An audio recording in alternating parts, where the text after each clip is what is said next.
Hello everybody and welcome to a new video. This is Dolphin, and today guys we have a new video about the 7 mortal scenes X-TASY. Today we're gonna have a look at the new banner and see actually if it's worth or not.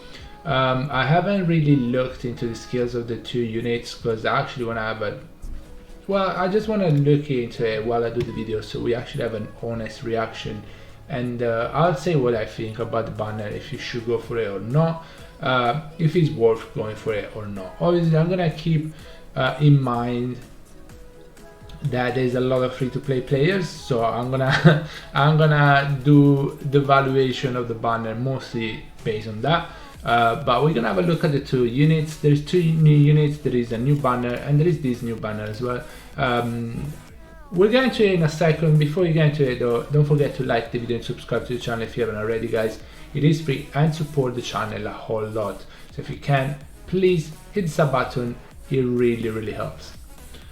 Alright, let's get into it. This is a 2 weeks banner, so in theory you can get at least 21 free summons, 14 from the dailies, plus 1 for a week from this. So you can get 7 from this, and then you can get 14 from that. It's 21. I don't know if they're gonna give any more free scrolls, possibly, and also you can get this 35, which would help, which means you would get 56 scrolls summons for free. Then you would have to do around around 6 multis for free. So sorry, for free with diamonds. What am I saying? Anyway, let's get into let's see these two units. Let's start with Belial. Not much covering, but hey, it's mortal since at the end of the day. So skill 1 of the Belial, a lot of HP actually, but a lot of attack as well. So I guess Belial is a damage dealer. 2400 attack, that's a lot. Anyway, skill 1 is a 2 enemy range, deals 130% attack as damage twice, and removes the target's harden and rigidity effect before action. Before action. So they won't have increased defense because she's gonna strip that. If the target is affected by ice spike, which I'm pretty sure is gonna be one of her passive, grants 2 stacks of Malefic's effect. When landing critical hit, deal 120% attack as damage 2 times on the free enemy target with the lowest HP. So you might wanna build that on even speed crit rate attack or attacks crit rate attack, making sure she crits. If you get 100 crit rate on her, she's gonna attack 2 enemies plus 2 other enemies, and she's gonna attack them 3 times, and if they have low HP she's probably gonna kill them. So Malefic's is crit plus 15%. Alright, hold on. If that okay, so 15% crit stack up to 7 times, which means wow, she gets her own crit rate. Even if the crit exceeds 100%, the attack may still not crit while encountering the target with resisted attributes. Oh, okay, so you might not crit still. So skill 2, I mean that works for anybody though, right? Any damage dealer, even if you have a lot of crit, encountering the target with resisted attributes, maybe crit resist, right? Skill 2 is a 4 enemy target range, but still, most of the time she's gonna crit if you have 100 crit rate. So you don't need really 100 crit rate on this, because if she gets Malefic's, she's gonna get 15% per stack. So probably decent crit rate around 75-80% is gonna be enough. 70 even, because you get 2 stacks. Okay, skill 2, Anguish Ice Spike, deals 88% attack as damage 4 times and inflicts Ice Spike effect. So it's 4 enemy range, pretty much an AoE, 3 turn cooldown, and she attacks 4 times. Before action, grants all allies tear down effect. After action, inflict freeze on 3 tech type enemy targets with the highest move gauge. So she freezes as well. Ice Spike, speed minus 5%. Also is good Ice Spike because if they have Ice Spike, you get Malefic's effect. Ooh.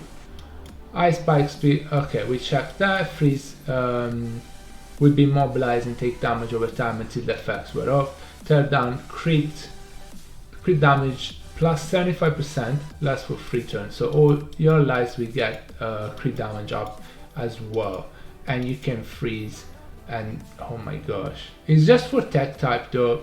So if there is no tech type on the opponent side, you're not gonna freeze anything.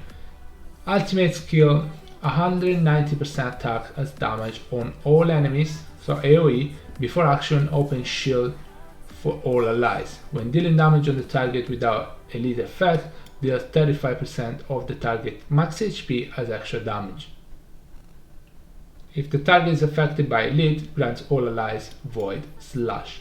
All damage will not exceed 10 times of the class current attack. Shield 10k shield. Elite daily boss is okay. Void slash crit damage plus 100%. I mean, this is gonna be late game kind of build, because if you don't have enough crit rate, the crit damage is not gonna be like it doesn't affect. It's not gonna be applied anyway. Last for the entire battle, the average base crit damage of the class is about 180%. Alright, passive. Holy Malefics. Before the turn, grants the cast Malefics. Crit plus 15%, stack up.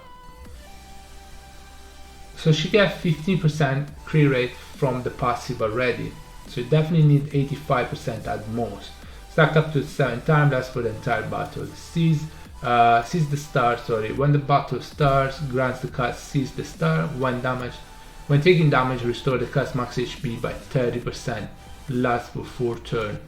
Triggers only once when dealing damage multiple times. Okay.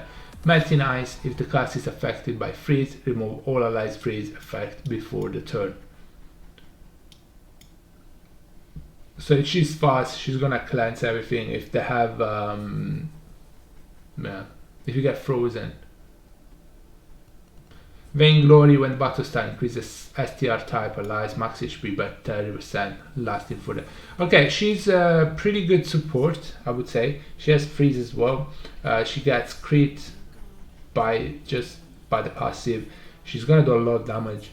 Wow, I think she does a lot. She does a lot. She gets the shield for the allies.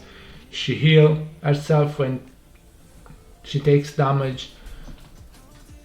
I don't know why I'm not more impressed about these units, because she has CC, she has sustain, she has her own crit, she has freeze, yeah, CC, she sustained the whole team. Why am I not? Wow. She might be a really good damage dealer now then. Maybe better than... maybe not. Maybe not. Hold on, let me open the window one sec. Alright, let's check Astaroth. Let's try to be quicker. Alright, skill 1. Deals 260% attack as damage if the cast is affected by debuff. When attacking, inflict depression on all enemies. After attacking, if the cast HP is below 99%, recover the HP of all allies by 125% of the cast attack. So if she has full HP, affected by debuff, when attacking, inflict depression on enemies. Okay, after attacking, if the cast HP is below 99%, so if she's non-max HP, recover the HP of all allies by your 125% attack. Depression attack minus 25% on the opponent. Is one turn. It's a single turn enemy target deals. Skill 2 is a free enemy range.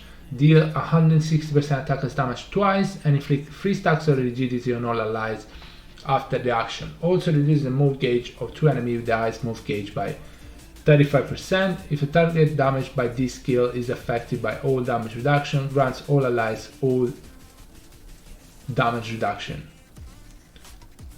Wow. Okay, that's pretty good. That's pretty good. So all damage reduction means when they attack you, you take 1 damage only. Just 1 damage. It's not a case. It's 1 damage. So no damage pretty much. And rigidity is defense up by 10% in this case. Skill 3, which is the ultimate, is an AoE. Deals 390% attack as damage and inflicts a mind blast. If the target is affected by depression, changes the effect to depression burst. After the action, grants all allies regeneration. Mind Blast, when a turn starts, deal 100% of the effect owner's attack as damage. Unstackable. Depression Burst. Mind Blast. Depression Burst, when a turn starts, deal 200% of that effect owner's attack as damage. 200. Regeneration, recover 25% of the class max HP, lasts for 3 turns. Alright, passives. Depression Field, when a battle starts, gains immunity to confuse and opens a 15k shield. So you start the game with immunity to confuse and 15k shield. Wow. Anxiousness, when a turn starts, if the class HP is below 99%, increase the class speed by 30% for the whole battle. Also, pursues a random enemy by 100% attack and inflict confuse on the target after each attack. So she can confuse the target all the time. Dream My Sorrow, after the action, if the class HP is below 50%, recover HP by 15%. Wow. So she has self-heal, she does a lot of damage, she can confuse the enemy all the time, she has sustain because she's gonna have the big shield at the beginning of the battle. I think Astaroid is insane. I'm not gonna lie, they're both really good units. This one, I don't know why it didn't impress me as much, but I think she's insane damage dealer. She gets her own crit. You don't need to build, you can build her own crit damage and you don't need that much crit rate if you have good good star shards. And she's gonna do so much damage. She has freeze, she has not immune to freeze, but she gets frozen, she cleanses the freeze on everybody as well. She's really good sustain with good damage. I mean, she has pretty good high attack actually, decent defense. So I feel like they're both really good units, guys. I don't want to make the video too long. Is it worth summoning for this unit? I think they're really good. So for free to play, it's a bit weird because obviously if you already have Lucifer, summon Lucifer and so on, I don't know. I feel like Astaroth gives you more sustain. She heals the team, she gets a big shield as well, she can confuse the enemy a lot, so she's not proper damage dealer, she's more of a CC. But also Belial as CC as well, which make her a really good damage dealer with CC. So all in all, especially because there is the Grand Colosseum as well, you might as well just summon for that banner, because you're gonna need more units anyway for the Grand Colosseum to go higher up in the ranks. I feel like it's a pretty good banner. I think it's a really good banner. I think they are really good units. So yeah, I think it's worth summoning. And as I said, you get already 21 summons for free, and hopefully everyone gets these 35 scrolls from this. So you're just gonna need like 6k gems, diamonds, to get one of them at least, to get the 12 multis. So I think it's a really good banner. I think it's a really good banner. It depends if you have a lot of CC already on your team, a lot of sustain, decent damage dealers, maybe not. It's up to you, but it's a really good banner. Guys, I don't want to make the video longer. Thank you so much for watching. Let me know in the comment below what you think about the banner, and yeah, I'll see you in the next one. Bye bye everybody, take care guys, stay safe, bye.